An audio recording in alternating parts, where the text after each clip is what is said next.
The Black Folia psychological supernatural horror novel synopsis 1. Medical student Noor Hassan wakes up in an abandoned hospital after a car crash. He discovers a black file predicting patients' deaths including his own. October 31st, 2025. Cause of death ate his own tongue. As the hospital's architecture shifts like a living maze, Noor must uncover the truth behind the Nazi-era immortality doctor who still haunts the halls, harvesting organs to sustain his undying existence. Opening. Noor's car skids off a foggy road after hitting a girl in a white dress, later revealed to be a ghost. Waking up, he finds himself in St. Agatha's Hospital, a decaying 1940s building repurposed as a modern clinic. First omen. A nurse whispers, "Don't open the black file. The doctor is always hungry."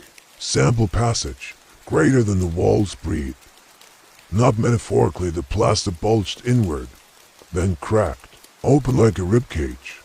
Something behind them giggled. I told myself it was the wind, but winds don't whisper names. Exploration. Noor wanders into the cursed wing, a blocked-off Nazi experimentation zone. The black file.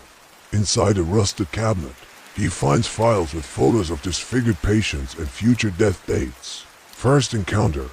A ghostly girl with no eyes guides him to a mirror, where the doctor's reflection moves independently. Expansion method. Add journal entries from 1943 about Experiment 83. Tongue extraction for eternal speech. Introduce side character.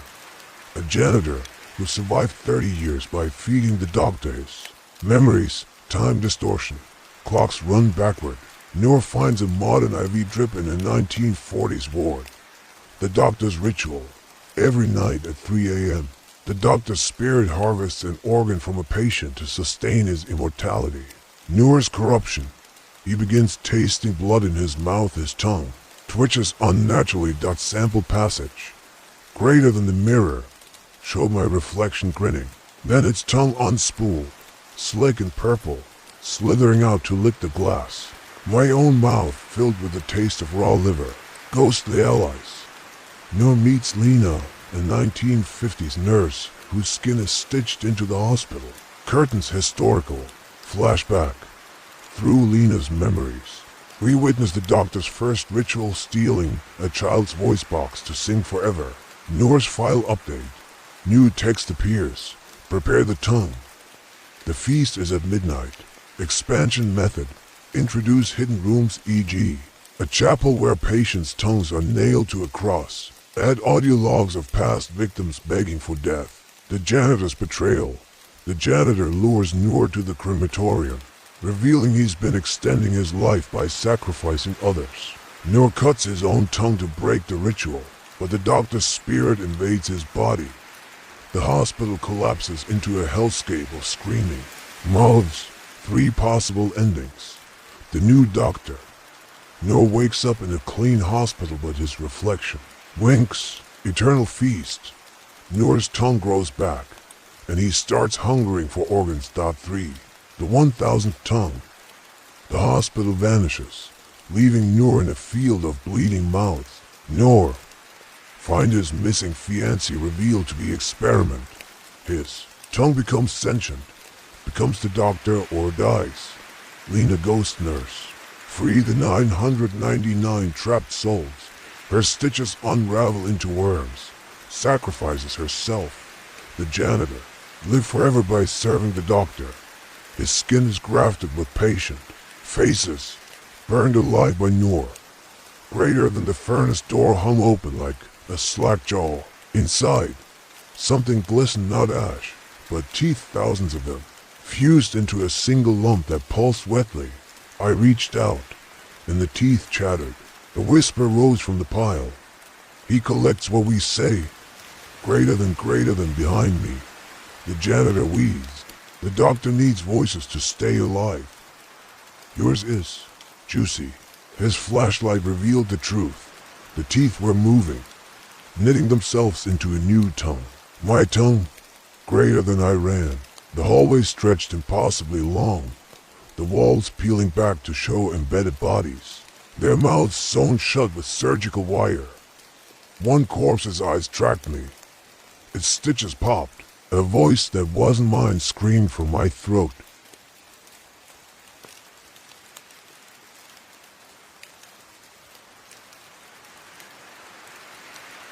The military hospital at Fort Brenner had stood for over a century, a relic of wars long past.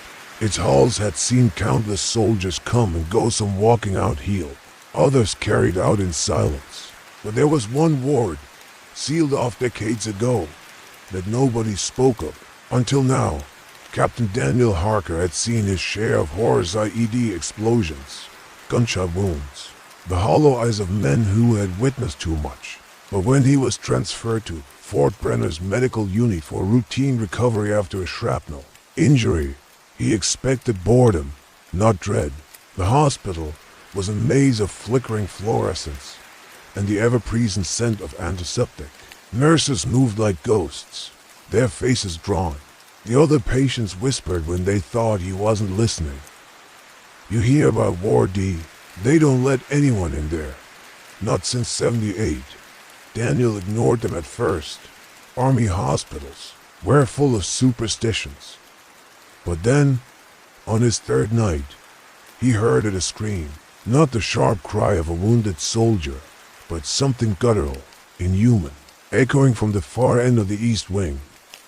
Curiosity gnawed at him. During his late-night walks, sleep came hard these days.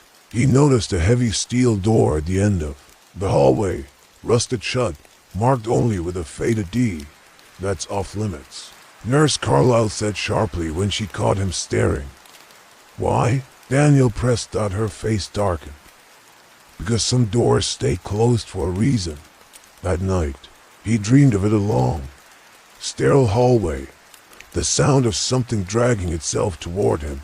When he woke, his sheets were damp with sweat, and his door was slightly ajar. Daniel wasn't one to leave mysteries unsolved. He waited until the night shift change, then slipped into the records room.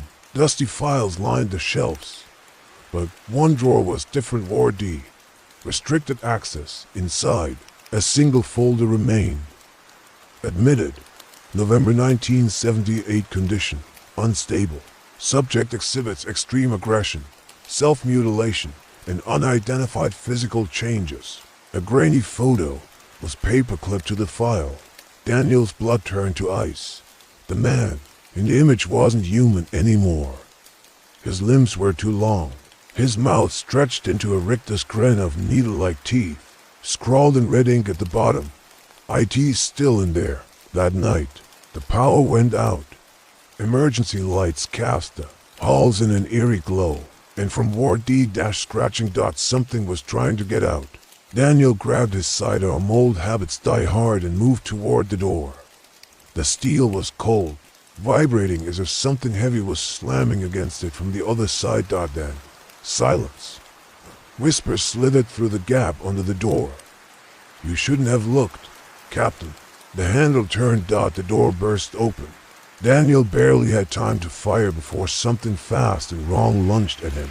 The bullets did nothing. In the flashes of his muzzle fire, he saw them: dozens of emaciated figures in tattered hospital gowns, their bodies warped, their eyes black and hungry. Colonel Voss's file hadn't been about one patient. It had been about all of them. The last thing Daniel saw before the darkness took him was the faded sign above the door, now dripping with fresh blood. "Welcome to Ward D." When the orderlies found Captain Harker the next morning, he was curled in the corner of his room, unharmed but catatonic. His lips moved in a ceaseless whisper. "They're coming out. They're coming out." There, the doctors marked him for transfer. To Ward D.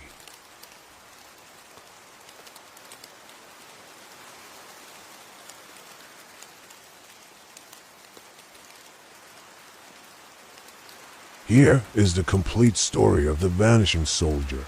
The Vanishing Soldier World War II was nearing its end, but on one dark night in France, Private Jack Harris vanished from his platoon, without a trace.